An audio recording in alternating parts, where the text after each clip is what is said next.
우리 큰손녀가 드디어 시집을 간단께. 이 할미는 이제 죽어도 여한이 없어라. 근데 할미가 다리가 요래서 예식장까지는 못 갈란가 모르겠다. 이해 효잉? 저는 가슴이 아파오기 시작했습니다. 결혼도 하고 행복하게 잘 살아가는 모습을 가장 먼저 보여드리고 싶은 사람은 그 누구도 아닌 할머니였습니다. 그런데 할머니가 참석하지 못한 결혼식이라니 도저히 상상할 수 없었죠. 어떻게 하면 좋을까 고민하던 저는 마침내 결심했습니다. 할머니의 집에서 오직 할머니만을 위한 결혼식을 열기로 말이죠.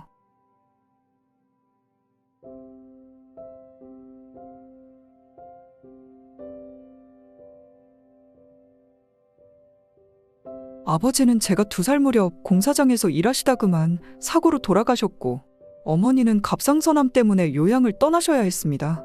그렇게 저희 남매는 외할머니 손에 맡겨졌죠. 제가 6살, 동생이 4살 때의 일입니다. 할머니는 작은 키에 허리도 약간 굽었고 무엇보다 귀도 잘 들리지 않으셨지만 그럼에도 우리를 꼭 돌보겠다고 하셨어요. 니들은 이젠 내 자식이란께. 너희 엄니 돌아올 때까진 이 할미가 니들 꼭 지켜줄 테니께 걱정어덜 말어잉. 그 말을 끝내시고 나서 작게 내뱉은 할머니의 깊고 짧은 한숨이 어떤 무게를 지니고 있는지 그때 저는 잘 알지 못했습니다. 처음 할머니 집에 도착했던 날이 생생합니다. 문간에는 오래된 장독대가 줄지어 있었고 마루에 발을 딛자마자 삐걱거리는 소리가 울렸어요. 벽에는 찢어진 달력이 걸려 있었고 창호지는 군데군데 찢어져서 햇빛이 어렴풋이 비쳐들었죠. 도시에서 보던 익숙한 풍경과는 전혀 달랐습니다. 그 어린 나이에도 이런 곳에서 살 수 있을까 생각이 들 정도로 낡고 허름한 집이었어요. 할머니와의 시골 생활은 낯설었습니다. 새벽이면 늘 우물에서 물을 길어오는 할머니 소리가 들렸고 직후 밭으로 향하시는 할머니의 뒷모습은 어찌나 작고도 고단해 보이던지요. 할머니는 작은 밭에서 채소를 키우고 산에서 나무를 캐오며 생계를 꾸리셨어요. 그렇게 얻은 것들을 시장에 내다 팔며 저희를 먹여 살리셨죠. 할머니는 늘 아침밥을 차려주셨지만 반찬은 항상 단촐했어요. 김치나 나물, 때로는 삶은 감자 한 조각이 전부였죠. 철없던 저는 급기야 반찬 투정을 하며 왜 맨날 나물이냐고! 내가 햄버거 사달라고 했는데 왜 안 사주냐고! 맨날 뭐 해준다 말만 하고 할머니는 왜 지키는 적이 없냐고! 그렇게 할머니의 가슴에 비수를 던졌습니다. 그럴 때마다 할머니는 씁쓸하게 웃으시며 말씀하셨죠. 할미가 좀 더 부지런했어야 했는디. 미안하다잉. 할머니의 미안하다는 말의 의미를 철없던 제가 알았을 리 없죠. 저는 오히려 할머니에게 맨날 미안하다는 말 좀 그만하라고, 짜증난다고 그렇게 계속해서 할머니의 가슴에 상처를 냈습니다. 그러던 어느 날 저는 갑자기 몸에 열이 나기 시작했어요. 처음엔 그저 피곤해서 그런가 보다 했지만 점점 몸이 뜨거워지더니 이마에서 식은땀이 계속 흘렀습니다. 어찌나 아픈지 숨쉬기도 어려울 정도였죠. 할머니는 제 이마에 손을 얹으시더니 깜짝 놀라며 말씀하셨어요. 아이고 아가, 이걸 어쩐다냐. 좀만 기둘리어. 내 포으뜩 약 사올라니께. 하필 그날따라 비는 억수같이 퍼부었지만 할머니는 지친 몸을 이끌고 망설임 없이 산길을 넘어 읍내로 향하셨어요. 시간이 얼마나 흘렀을까? 할머니는 새벽녘이 되어서야 비에 쫄딱 젖은 채 들어오셨어요. 그런데 할머니의 상태가 이상했어요. 당신의 손에는 약봉지를 꼭 쥐고 계셨지만 몸은 흙투성이었고 무엇보다 다리를 절뚝이셨어요. 알고 보니 산길을 내려오다 빗물에 발이 미끄러져 그만 바위에 무릎을 찍었다고 하셨죠. 할머니, 다쳤어? 별거 아니란께.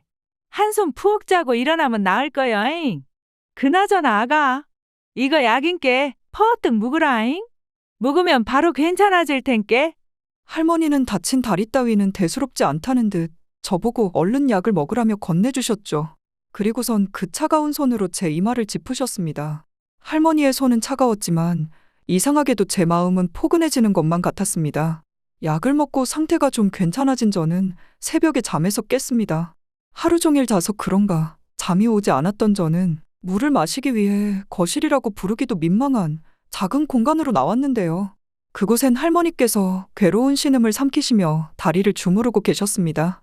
할머니 괜찮냐고, 저 때문에 다치신 것 아니냐고 그렇게 따뜻한 말 한마디라도 건네드렸으면 좋았으련만 할머니에 대한 고마움이 커질수록 할머니가 저 때문에 다쳤다는 죄책감과 평소 매옛날 반찬 투정하는 것에 대한 민망함이 더 크게 다가오더군요. 그래서 저는 그만 할머니를 못 본 채 하고 방으로 다시 들어와 눈을 감아버렸습니다. 눈을 감았음에도 머릿속에선 계속 오늘 겪은 장면들이 선명하게 떠올랐어요. 억수 같은 비를 뚫고 돌아오신 할머니의 쩔뚝거리는 걸음걸이, 약봉지를 꼭 쥔 당신의 두 손, 그리고 한결 나아진 제 몸을 쓰다듬으며 웃으셨던 따뜻한 손길까지. 저는 그날 비로소 할머니가 저희에게 얼마나 많은 것을 내어주고 계신지 조금은 느낀 것 같았습니다. 그렇게 몇 년이 흘러 저는 초등학교 2학년이 되었어요. 그날 무릎을 다치신 이후로 할머니는 예전처럼 편히 걸어 다니시지는 못했어요. 하지만 밭일도 장에 나가시는 일도 결코 놓지 않으셨죠. 이제 스스로 철이 들었다고 생각한 저는 할머니에게 말했어요. 할머니, 앞으로는 제가 밭에 나가서 일할게요. 할머니는 좀 쉬세요. 그러자 할머니는 제 머리를 쓰다듬으며 말씀하셨어요. 우리 강아지 말만으로도 고맙단께. 할미는 괜찮은께. 아가는 공부나 열심히 혀. 무럭무럭 건강하게 자라주기만 혀도 그게 할미 도와주는 거란께. 그 말에 가슴이 뭉클했던 저는 다짐했습니다. 앞으로 공부 열심히 해서 의사가 돼서 할머니 무릎 제가 꼭 고쳐줄 거라고 말이죠. 그런데 무슨 운명의 장난일까요? 그해 12월, 어머니는 갑상선암으로 세상을 떠나셨습니다. 요양을 떠나신 지 3년 만의 소식이었죠. 저도 어렸지만 남동생은 더 어렸기에 저는 영문도 모른 채 상주가 되어버렸습니다. 그러나 말만 상주일 뿐 어린 나이에 상주가 된 전 상주의 역할은 신경도 안 쓴 채 장례식장에서 하염없이 울기 바빴습니다. 할머니께선 상주는 울어선 안 된다거나 이럴 때일수록 정신을 똑바로 차려야 한다던가 이런 얘기를 저에게 전혀 하지 않으셨습니다. 그냥 제가 하염없이 울며 흐느끼는 동안 할머니는 조문객을 맞이해 주시고 자리를 지키시며 상주의 역할을 묵묵히 대신해 주셨죠. 이 비통한 마음을 해소할 화풀이 대상이 필요한 거였을까요? 저는 어머니가 돌아가셨음에도 눈물 한 방울 흘리지 않는 할머니가 야속했습니다.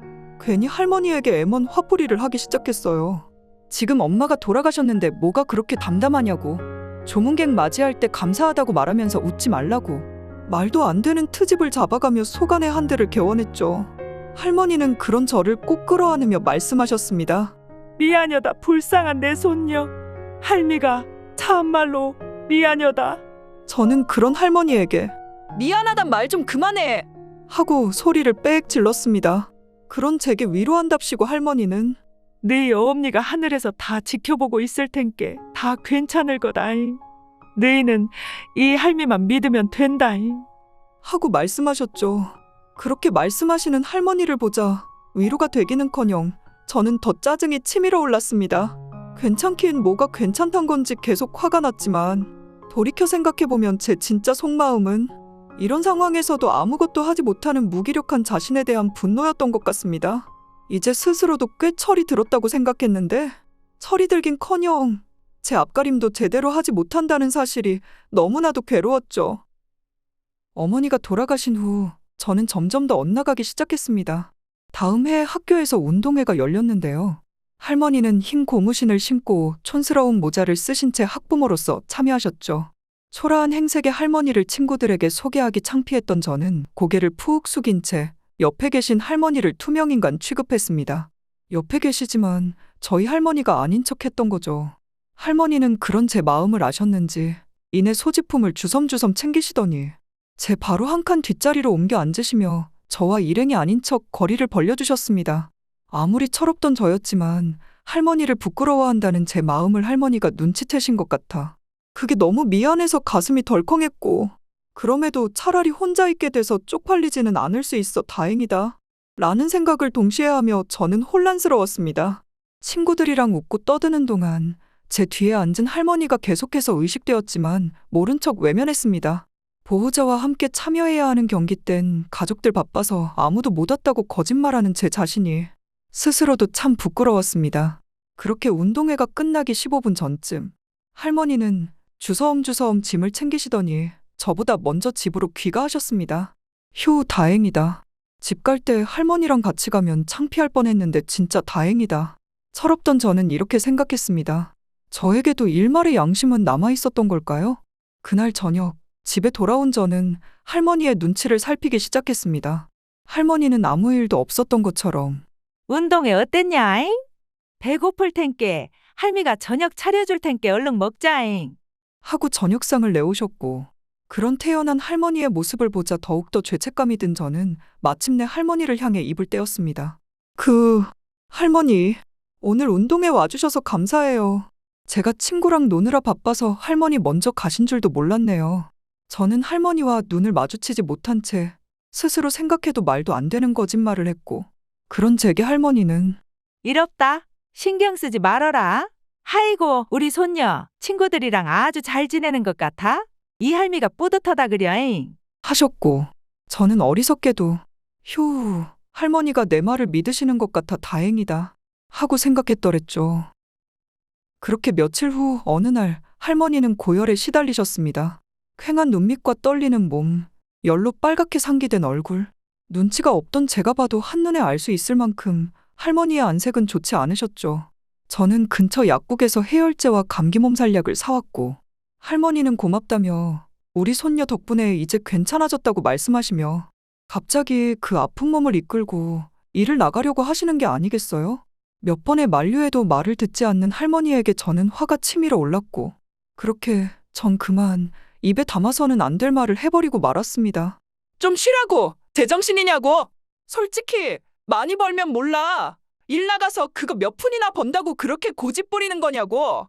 그리고 돈을 벌었으면 제발 그 꼬지일꼬지일한 고무신 좀 당장 갖다 버리라고. 쪽팔린다고. 할머니의 놀란 표정을 보고서야 저는 아차 싶었어요. 그러나 할머니는 이내 인자한 미소를 지으시며 이렇게 말씀하셨죠. 아이고 네 말이 맞다잉.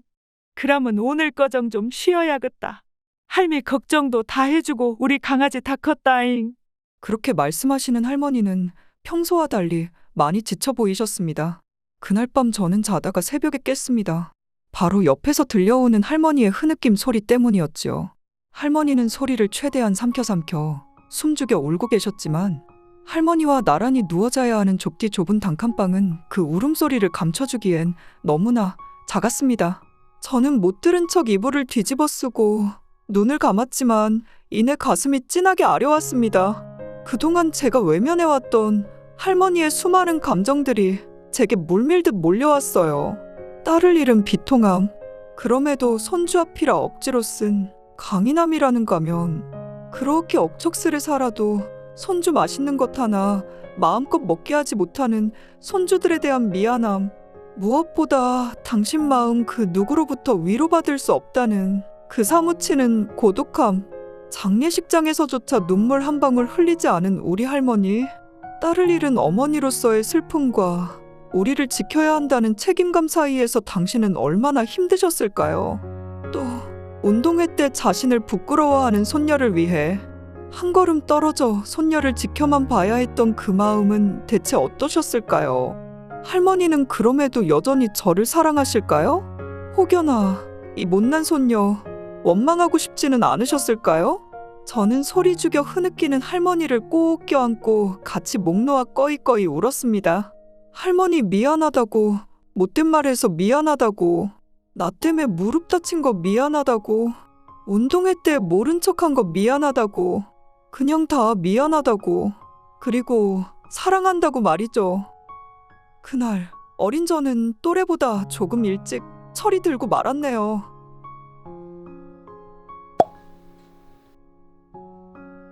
시간이 몇 년이 흘렀습니다. 다행히 할머니는 건강을 회복하셨고, 그렇게 여전히 다치신 다리를 이끌고 밭일과 집안일을 계속하셨습니다. 달라진 점이 있다면 세월이 흐를수록 예전처럼 부지런히 움직이시진 못한다는 점? 그러나 이제 전보다는 철이 든 저희 남매가 할머니를 돕게 되었다는 점이지요. 할머니, 제가 설거지 할 테니까 저기서 좀 쉬고 계세요. 아니야, 누나. 저번에 누나가 설거지 했잖아. 이번엔 내가 할게. 할머니는 저희의 머리를 쓰다듬으시며 말씀하셨어요. 우리 강아지들 어쩜 이리 의젓하게 굴까잉. 헌데 너네가 요렇고럼 의젓하니께 할미가 마음이 안 좋디야. 너희는 그럴 나이가 아닌데 말이오. 할미가 참말로 미안하고 고맙다잉. 할머니를 도와드리면 할머니가 기뻐하실 줄만 알았는데 대체 뭐가 미안하단 건지 잘 이해는 가지 않았지만, 아무튼 세상에 하나뿐인 우리 할머니, 조금이나마 도울 수 있어서 다행이라고 생각했습니다. 시간이 흐르고 흘러 저는 어느덧 30대가 되었습니다. 그새 저는 대학도 가고 취업도 하고 이제는 결혼까지 앞두고 있네요. 할머니와 함께한 유년기의 추억은 이제 남은 제 인생을 지탱해줄 가장 든든한 밑거름이 되었고, 어린 시절 느꼈던 할머니에 대한 미안함과 부끄러움은 어느새 감사와 존경으로 바뀌어 있었습니다. 그러나 야속하게도 세월이 흐르는 동안 할머니의 몸은 점점 더 약해지셨어요. 거동이 불편해지신 할머니는 이제 간병인의 도움 없이는 혼자 방을 나서기도 힘드셨죠. 결혼 날짜가 잡혔다는 소식을 할머니께 처음 말씀드렸을 때 할머니는 세상 환한 미소와 함께 눈물을 펑펑 흘리시더니 제 손을 꼭 잡고 말씀하셨어요. 우리 큰손녀가 드디어 시집을 간단께. 이 할미는 이제 죽어도 여한이 없어라. 근데 할미가 다리가 요래서 예식장까지는 못 갈란가 모르겠다. 이해 효잉? 저는 가슴이 아파오기 시작했습니다. 결혼도 하고 행복하게 잘 살아가는 모습을 가장 먼저 보여드리고 싶은 사람은 그 누구도 아닌 할머니였습니다. 그런데 할머니가 참석하지 못한 결혼식이라니 도저히 상상할 수 없었죠. 어떻게 하면 좋을까 고민하던 저는 마침내 결심했습니다. 할머니의 집에서 오직 할머니만을 위한 결혼식을 열기로 말이죠.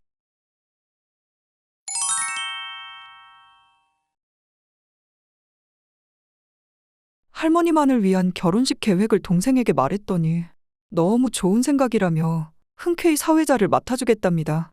드레스 대여 업체에도 저희 사정을 말씀드렸더니 너무 감사하게도 드레스를 무료로 하루 더 대여해주겠다고 했어요.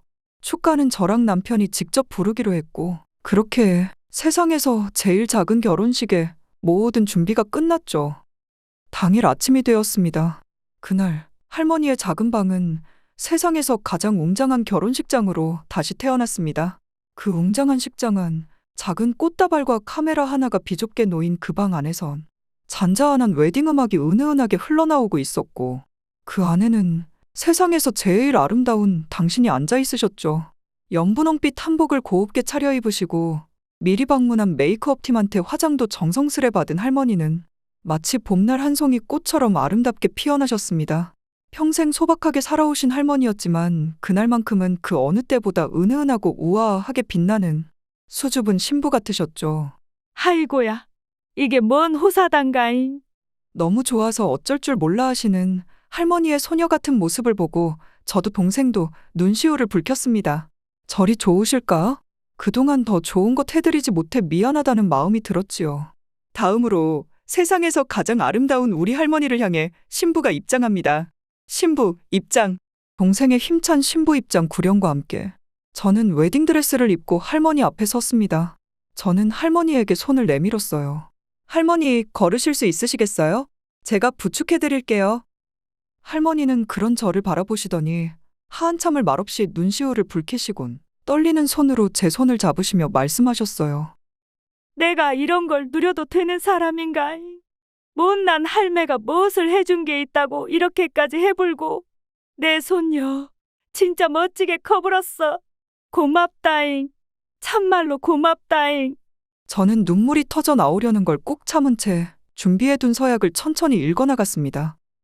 오늘 이 자리에서 저는 제 인생에서 가장 소중한 분께 감사의 말씀을 전하고 싶습니다. 그분은 바로 저희 할머니입니다. 어릴 적부터 할머니는 저희 든든한 아버지이자 어머니셨고 가장 다정한 선생님이셨습니다. 제 작은 손을 잡고 인생의 첫걸음을 내딛게 이끌어주셨고, 제가 넘어졌을 때는 손을 뻗어 저를 일으켜 세워주시곤 다 괜찮을 거다 저를 따뜻하게 다독여주셨죠. 그 따뜻한 손길 속에서 저는 사랑의 의미를 배웠고 어려움을 극복하는 힘을 얻었습니다. 할머니, 이 못난 손녀딸, 그동안 속 많이 썩였지요. 그럼에도 한결같은 사랑을 베풀어 주신 세상에서 가장 든든한 우상 같은 우리 할머니, 제가 이 자리에 설 수 있는 것은 오로지 할머니의 사랑 덕분입니다. 저는 앞으로도 할머니가 저에게 보여주신 그 사랑과 헌신을 평생 기억하며 앞으로를 살아가겠습니다. 늘 자랑스러운 할머니의 딸이 되겠습니다. 할머니, 감사합니다. 그리고 사랑합니다. 서약을 읽는 내내 목소리가 어찌나 떨리던지요. 마지막 문장을 읽고 고개를 들었을 때 할머니는 울고 계셨습니다. 할머니는 떨리는 손으로 제 손을 다시 한번 꼭 잡고 말씀하셨죠. 오메야, 우리 손녀딸. 요렇게롬 잘 자라줘서 할매는 이제 여한이 없단께. 이제는 아가, 네 행복만 생각해라잉. 행복하게 잘 살아라잉. 그렇게 말씀하신 할머니는 이후 한참을 우셨습니다. 기쁨의 눈물이었습니다. 눈물도 전염된다는 것 알고 계셨나요? 할머니가 우시자 이내 곧 식장 안은 눈물바다가 돼버렸습니다. 동생은 눈물 콧물 다 흘리며 휴지 한 통을 다 쓴 지 이미 오래였고 제 남편도 뒤돌아서 몰래 눈물을 훔치고 있었지요. 창피해서 사연을 제대로 쓰진 않았는데 사실 앞에 서양문. 저도 운다고 저렇게 또박또박 읽지 못했답니다. 화장도 이미 눈물에 다 번져 있은 지 오래였고요.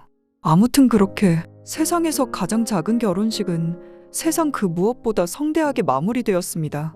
비록 사람 내 들어가기도 힘들 정도의 비좁은 방안이었지만 그 안에 담긴 따뜻함과 사랑만큼은 그 어떤 웅장한 예식장도 부럽지 않았죠. 사연을 쓰고 있는 지금 할머니 생각이 더욱더 납니다. 사실 결혼식이 있은 지 몇 달 뒤 저희 할머니는 하늘의 부름을 받고 쉬러 가셨어요. 듣기론 그곳은 살아생전 기억하는 가장 아름다운 모습 그대로 가게 된다고 하던데 아마 할머니는 그때 세상 그 누구보다 환하게 빛나던 아름다운 모습으로 그렇게 가셨겠지요. 사연을 보내는 오늘은 할머니의 기일입니다. 할머니가 가장 좋아하시던 들꽃이 만발한 언덕에 서서 저는 조용히 기도했어요. 할머니 보고 계시죠? 할머니의 자랑스러운 손녀딸. 할머니의 바람대로 아주 행복하게 잘 살아가고 있어요. 그러니 할머니도 그곳에서 꼭 행복하세요. 무릎도 아프지 마시고 맛있는 것도 많이 드시고 그렇게 편안하고 행복하게 푹 쉬고 계세요. 할머니 사랑합니다. 그리고 감사합니다. 세상에서 가장 사랑하고 존경하는 우리 할머니께 손녀딸 드림.